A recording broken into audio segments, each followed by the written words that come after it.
Yu-Gi-Oh! 5Ds was literally the peak in Yu-Gi-Oh! History. It was, come on, it was card games on motorcycles, for crying out loud. Not only did you have to duel well, you had to drive well too. One wrong move would cost you more than just the duel, it would cost you your life. Plus, can we just talk about this absolute hit banger of a song?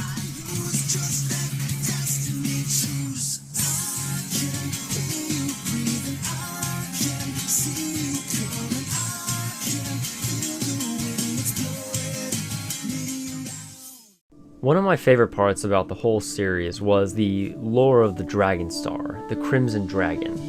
In the anime, the Crimson Dragon was the leader of the Signer Dragons, the ace monsters of each of the 5 main characters.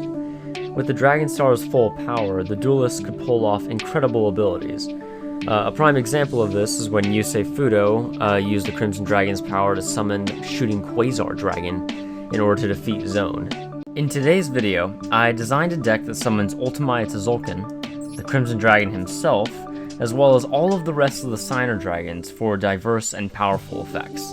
Starting with the extra deck, Rage of the Crimson Dragon consists of Phantasmal Lord Ultimate Bish Falcon, Ultimaya Tzolk'in, Black Feather Dark Rage Dragon, Hot Red Dragon Archfiend, Stardust Spark Dragon, Lifestream Dragon, 3 copies of the original Stardust Dragon, Black Rose Moonlight Dragon, Ancient Pixie Dragon, Power Tool Mecha Dragon, Power Tool Dragon, Junk Speeder, and Excel Synchron. The main deck consists of 3 copies of Stardust Phantom, 1 copy of Jet Synchron, 1 copy of Junk Karibo, 3 copies of Quillbolt Hedgehog, 3 copies of Junk Converter, 3 copies of Satellite Synchron, 3 copies of Junk Synchron, White Dragon Wyverburster, and Black Dragon Collapse Serpent, 3 copies of Stardust Synchron, 3 copies Stardust Trail, and 3 copies of Quick Draw Synchron. Next we have 3 copies of Dark Hole,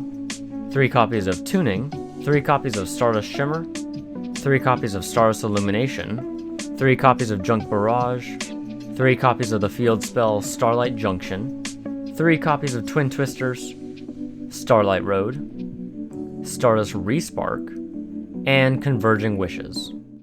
Just as a quick disclaimer, I want everybody to know that this version of the deck is more of a casual deck, for the simple reason that I hate meta.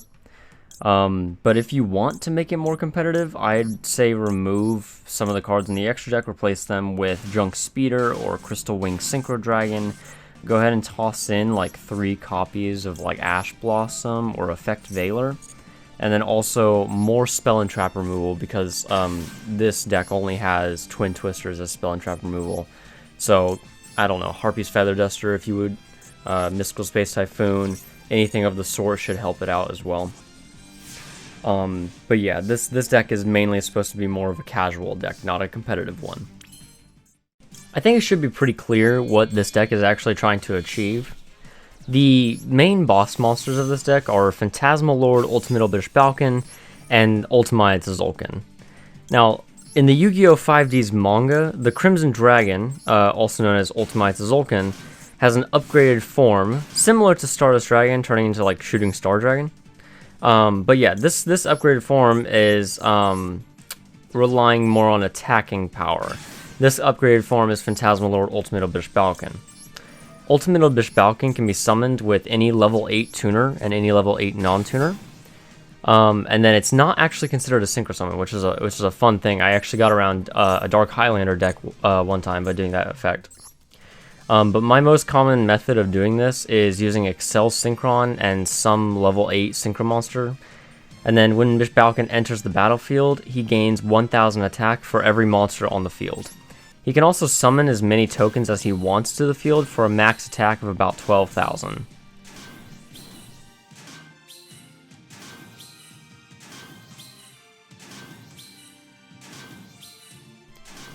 Another cool thing you can do is use the tokens he summons to synchro summon more monsters, or tribute the monsters tribute the tokens for a new monster. No matter what you do with his ability, his attack stat is something to be feared. In the Yu-Gi-Oh! 5D's anime, in his fight against Zone, Yusei Fudo uses the Crimson Dragon's power to summon Shooting Quasar Dragon, the crystallization of all of the dual dragons. Using Limit Overdrive, which actually isn't in this deck, but it could be in a side deck, or you could just add it if you want to, we can actually summon Shooting Quasar Dragon quicker and easier. With the 4,000 attack and 4,000 defense, plus the negate effects it calls for, and an effect that summons Shooting Star Dragon if Shooting Quasar Dragon is ever destroyed. Shooting Quasar Dragon is a huge addition to this deck if you want to add it. But honestly, it doesn't really have to be in there. It's more of like a show-off kind of thing.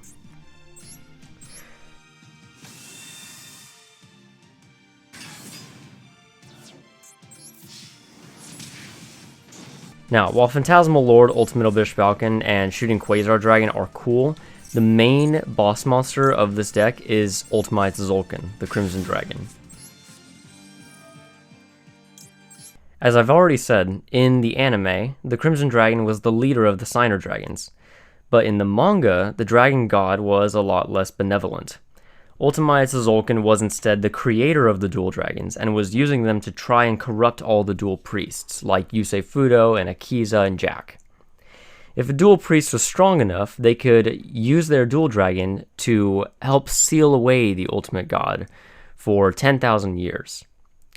The Ultimate God's power was the ability to summon any of the dual dragons at will each turn. Ultimate Tzolk'in's ability is by setting a spell or trap, Ultimate Tzolk'in can summon any level 7 or 8 dragon-type synchro monster or a power tool monster from the extra deck. So in this deck, the ability allows for at least 5 diverse effects to help win the duel. If Ultimate's abilities end up failing, there is one last anime move that you can make, the trap card Converging Wishes. This trap special summons Stardust Dragon from the extra deck and then adds all the attack points of every dragon-type monster in the graveyard to it. This move is generally a last-ditch effort, but if it succeeds, you're defeating your opponent with a 12,000 plus attack monster.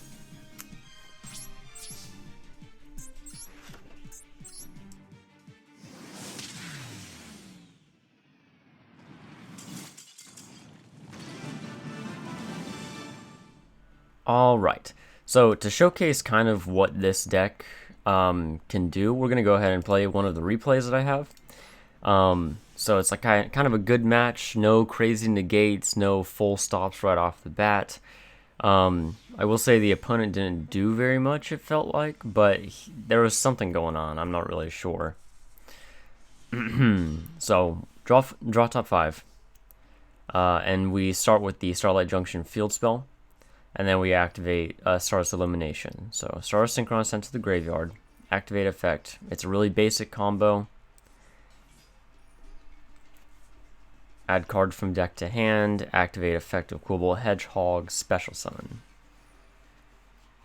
Lower level. And Synchro summon Junk Speeder.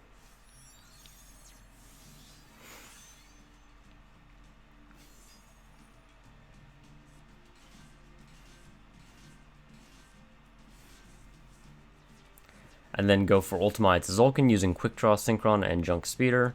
Activate effect of Power Tool Dragon. Got 3 equip spells. Synchro summon a level 8 something or other. Stardust Spark Dragon. Bam. Jest Synchron's effect. Add Junk Converter to my hand, and then I'll end my turn. So, the main problem with this hand is that if I had started the match with Junk Converter in my hand, I would have been able to use Stardust Synchron's effect to add Stardust Illumination from my deck to my hand, where I could then summon Stardust Dragon, then use Ultimae's ability to summon another monster to the field, right? And then after that, I could use because Stardust Dragon would be on the field, I could use the Stardust Illumination to summon a Stardust Trail to the field. Basically, I would have 3 Synchro monsters, 3 Synchro Dragons on the field instead of just, well, I guess 4, but 3 instead of just 1. So, yeah, that's what could have happened, but this is where I had This is what I had now. So they play Forbidden Droplet, discard 2 cards, negate the effects of my 2 targets. I activated the effect of Stardust Spark Dragon just so I wouldn't have to keep on seeing it pop up on my screen. But that was the only reason. So anyways, he attacks and destroys, and I'm just like, whatever, I don't care. We go for Accel Synchro this time. Set a card face down, and bring out Power Tool Mecha Dragon. Activate effect of Jet Synchron. Boom. Activate effect of Junk Barrage. Activate effect of Power Tool Mecha Dragon. Draw a card. Synchro Summon. Now we're going for level 8 Stardust Dragon. Activate effect of Stardust Synchron. This is the same combo that I was basically just saying. Add Stardust Illumination to my hand, and then use it to special summon a level 4 monster. Now we're going for Black Rose Moonlight Dragon. Then we're activating effect of Accel Synchron, and we're going to Synchro Summon Phantasmal Lord Ultimate Abyss Balkan.